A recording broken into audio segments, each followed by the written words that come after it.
Dalam nama Bapa dan Putra dan Roh Kudus. Amin. Allah Bapa di surga, kami mengucap syukur dan terima kasih bahwa kami boleh berkenan Engkau panggil sebagai anak dan Engkau sebagai Bapa kami. Dan itu dinyatakan oleh Yesus kepada kami. Semoga relasi personal sebagai anak dan sebagai Bapa kami sadari, kami terima dan kami jalankan sebagai kebenaran yang kami perjuangkan dalam hidup kami. Terpujilah namamu kini dan sepanjang segala masa. Amin. Saudaraku terkasih dalam Kristus, ada satu kata yang harus kita sadari dengan sungguh-sungguh, itu perjanjian. Perjanjian lama dan perjanjian baru. Kata perjanjian ini adalah kata di mana sebetulnya suatu kontrak antara sederajat saya dengan seseorang. Sederajat sebagai manusia, kontrak, perjanjian untuk menaati apa yang disepakati bersama. Nah, ini menjadi aneh ketika Tuhan sendiri yang adalah Tuhan pencipta semesta alam yang lebih berkuasa, lebih hebat, lebih mulia, lebih apalah, maha, segala maha yang baik, mau berjanji untuk taat kepada manusia, berjanji untuk mendampingi manusia, berjanji untuk menyertai kita. Tuhan hanya minta kepada kita apa? Kita taat kepada kehendaknya. Suatu kontrak yang tidak seimbang, yang tak bisa sebetulnya terjadi dalam suatu relasi. Tapi Allah mau. Maka Abraham ketika Tuhan berjanji kepada Abraham bahwa dia akan mendapatkan keturunan sebanyak bintang di langit dan pasir di padang laut. Kerajaannya tak akan berakhir. Dan banyak sekali lagi kuasa manapun yang anugerah yang diberikan, asalkan Abraham taat. Dan Abraham taat. Ya, Abraham taat. Bahkan nanti ketika anaknya diminta untuk dikorbankan, dia taat.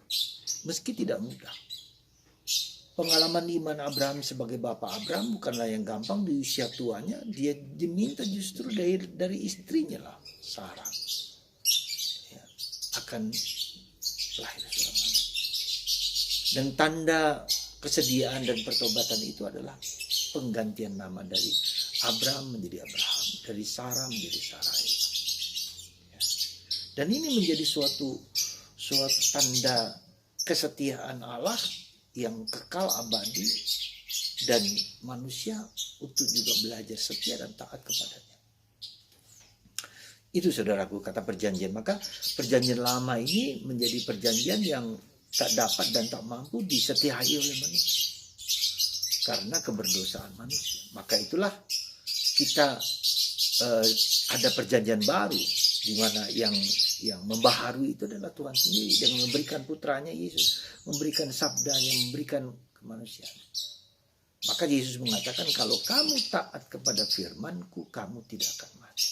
Wah, ini luar biasa.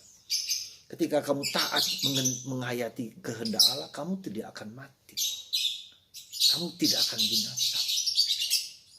Dan ini suatu janji lagi. Jadi hidup kita itu berdasarkan perjanjian yang Tuhan berikan kepada kita, dan kita percaya, yakin, dan itu menjadi kebenaran gitu loh. Jadi sekali lagi saya mau mengatakan kebenaran, kata kebenaran dan perjanjian itu penting. Tuhan mencintai itu kebenaran. Tuhan mengasihi kita itu kebenaran. Tuhan setia kepada kita itu kebenaran. Jadi kebenaran itu yang sifatnya kekal, abadi, yang berasal dari Tuhan, yang tak akan lumer, tak akan hancur karena zaman atau apa. Itu adalah kebenaran. Karena itulah saudaraku terkasih dalam Kristus, mari kita hayati kebenaran-kebenaran iman ini menjadi kebenaranku, menjadi sesuatu yang kuhayati, yang kuterima, yang kuakui, dan aku berjuang untuk menaatinya, menjadi keselamatan bagi. Ya. Maka saudaraku terkasih dalam Kristus, hari-hari ini kita akan melihat kebenaran itu yang terjadi pada Yesus menjadi kebenaran yang objektif dan sekaligus menjadi subjektif.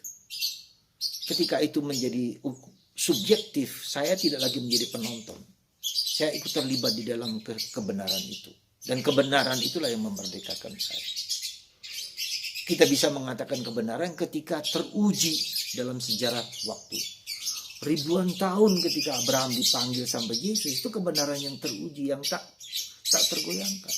Janji akan kedatangan Sang Mesias, Sang Penebus, Sang Penyelamat, Sang Pemulih, Sang Pembebas terjadi pada Yesus, dan itulah kebenaran yang tak dapat dihancurkan oleh apapun.